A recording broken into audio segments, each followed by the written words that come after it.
Olá pessoal, tudo bem com vocês? Papo de hoje é sobre a CVC, que tem em maio, ou que teve em maio, né, o seu melhor mês desde janeiro de 2020. Pessoal, então importante, se você está à espera, pelo menos dos fundamentos da CVC pós ou durante pandemia, tá? Pois bem, esses fundamentos começam a aparecer. Tá? O que faz preço no curtíssimo prazo, e vocês devem estar já me criticando enormemente por falar mais e mais sobre curva de juros. Risco fiscal agora que empurrou curva de juros novamente a patamares que podem bater recorde, principalmente na curva longa. Vamos falar sobre isso? Vamos, mas vamos entrar direto nos fundamentos da CVC. Pessoal, vocês pediram para mim uma análise e eu me perdoem para variar, sempre me desculpando aqui, porque estou atrás de parceria para corretora aqui no Brasil. Firmei uma parceria com corretora internacional, vocês têm percebido a Stake. Então, toda semana aqui vai ter uma análise de uma estoque, tá? Então, já deixem nos comentários se vocês querem que eu analise alguma estoque /BDR, porque nós temos parceiro, a Stake, com corretagem zero para investir na gringa. Sensacional! E se você depositar, transferir R$500, tá? Você de quebra ganha uma estoque de graça por sorteio.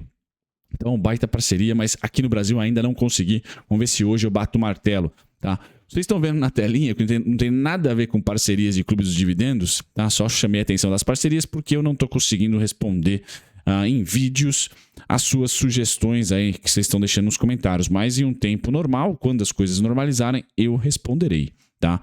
A CVC, pessoal, vamos começar com a notícia, tá? Então vamos lá. CVC tem em maio, melhor mês desde janeiro. Tá? Essa notícia foi publicada hoje, dia 7 de junho, falo com vocês. Tá? Então, muito bom para você que está de olho aqui na volta dos serviços. Tá? Então, o Brasil e o mundo comprou bens com todo esse dilúvio de grana promovido pelos bancos centrais, quando a pandemia começou a arrefecer de certa maneira, ou até sem arrefecer, nos países desenvolvidos, depois aqui no Brasil, nós fomos lá e renovamos a nossa cozinha. Tá? Bens foram comprados. E aí vocês podem olhar a sua indústria, que você tinha ação ali de uma home ou uma outra indústria qualquer, ela foi muito bem. Tinha estoque, conseguiu repassar a inflação, vendeu bastante bem. Tá?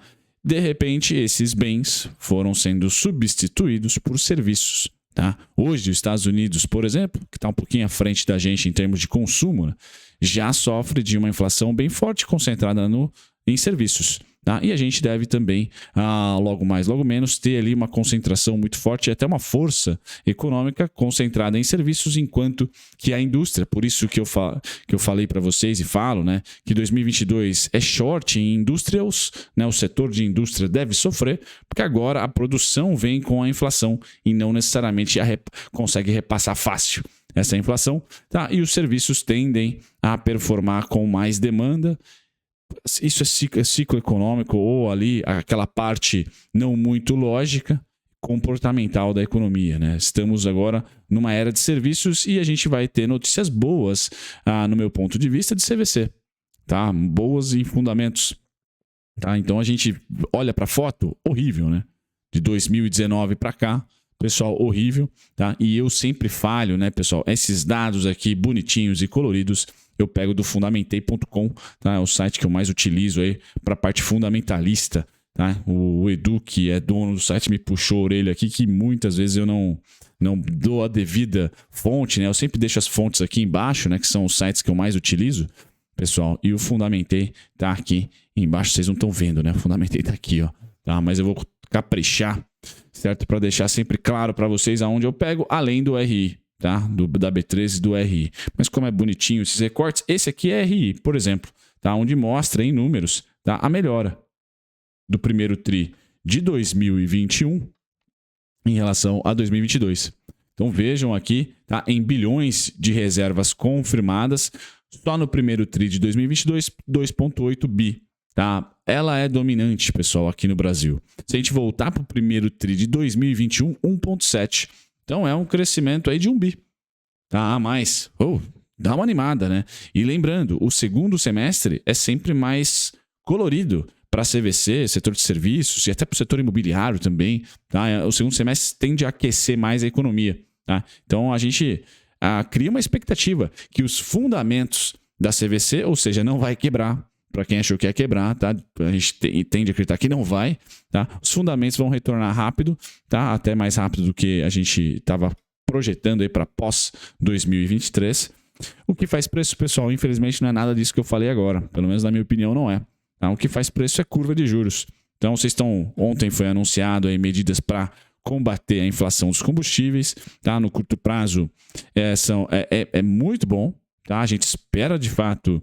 A gente percebeu que não é o ICMS que faz o preço do combustível ficar caro, né? Porque já está congelado, pelo menos aqui no estado de São Paulo, há um bom tempo, tá? Mas vai ser subsidiado a bomba de combustível. Isso no curtíssimo prazo é muito bom, tá? Só que para o médio e longo, pessoal, o risco fiscal é grande, a perda de arrecadação é enorme, né? Já tem um rapaz do Fundo Verde, que eu deveria ter colocado aqui o Twitter dele para vocês seguirem ele, comentando que esse teto do ICMS, se passar, vai gastar toda a economia feita na reforma da Previdência. Então, o fiscal está em jogo, o doméstico está em jogo. Nós tivemos, semana passada, pessoal, começo do mês de junho, uma semana perfeita para os ativos de risco do Brasil. Commodities subindo, dólar estável, tá? E subindo um pouquinho, mas dólar estável, ou seja, dinheiro para o Brasil. Petro e Vale. E não veio. Não subimos. Essa semana, de novo, notícias positivas da China, reabertura por lá, commodities bombando e Brasil caranguejando. Por quê? Fiscal agora está em foco. Tá? Então é importante a gente ter essa consciência, por isso que eu trago aqui curva de juros, pessoal. Porque hoje, 2022, né, esse ano aqui, faz preço. Se a gente tiver um novo 2016, um novo 2018 pós-greve dos caminhoneiros, curva de juros não vai fazer preço. Tá? A gente vai se preocupar com o fundamento, com a análise técnica ali apurada se você é trader, certo? Agora não, a gente tem que ser meio doutor macro aqui, não tem jeito. Tá? Então, curva de juros está estressada, tá em níveis de PEC dos precatórios, ou seja, níveis que o fiscal foi ameaçado, voltou também para níveis de crise Ucrânia e Rússia, tá? E agora está aqui de novo. Tá brigando, pessoal, não está fechando. Eu errei, eu falei para vocês que eu comprei call da Magalu, tomei. Tá? Porque a curva fechou metade do que eu achava que iria fechar. A curva longa, eu estava com expectativa de 11,5. Tá? 11,20, 11,17. Tá aqui em 12,50. Tá? Então, o mercado está precificando em 2028 uma Selic de 2 dígitos. Isso é péssimo para ativos de crescimento, tá? Ou ativos de consumo doméstico, de economia doméstica, como é o caso da CVC. Bom, falando em preço, pessoal, vamos lá. Como a curva de juros está prestes a abrir para além do que já abriu na PEC dos precatórios e também com a crise Rússia e Ucrânia, fazer patamares de empinar mais ainda, abrir mais ainda, pois bem, então as small caps vão, em sua maioria, perder o fundo, tá? da crise Rússia e Ucrânia, tá? E perder o fundo também da PEC dos precatórios. No caso da CVC, está por aqui, né? Entre outubro e novembro ali, tá? Então, eu trago para vocês 8,4. Se de repente o mercado não achar, todos os integrantes, né? Essa semana é importante, tá? Se não abrir curva de juros essa semana, pessoal, acho que não abre mais, tá? Porque a bomba fiscal é agora. Não deve vir outra bomba fiscal, tá? Até as eleições. Se o mercado achar que não é uma bomba fiscal, fez as continhas lá, falou, maravilha, toca o pau. Pois bem, não vamos romper aqui os 10,29, tá? O fundo é em 9,76. Mas o preço está em 10,27 hoje. Tá? O alvo foi 11,76 para um belisco que eu comentei no Traders Club. Tá? Mas para o médio prazo, para uma estabilização da curva de juros de novo, pessoal, 16,12, tá? 13,80. Principalmente 13,80. Tá? Seria alvo ali para 2022 se a gente não tiver, ou se o mercado não pôr no preço uma bomba fiscal. Achar que não é bomba não. Foi a melhor solução viável. Tá? 13,80 é alvo. Tá? O que está me parecendo, com toda a repercussão até esse momento, tá? Que a gente vai abrir juros e aí todas as small caps, pessoal, provavelmente vão perder fundo de 2022, vão perder fundo de PEC dos precatórios, vão perder fundo de crise Rússia e Ucrânia.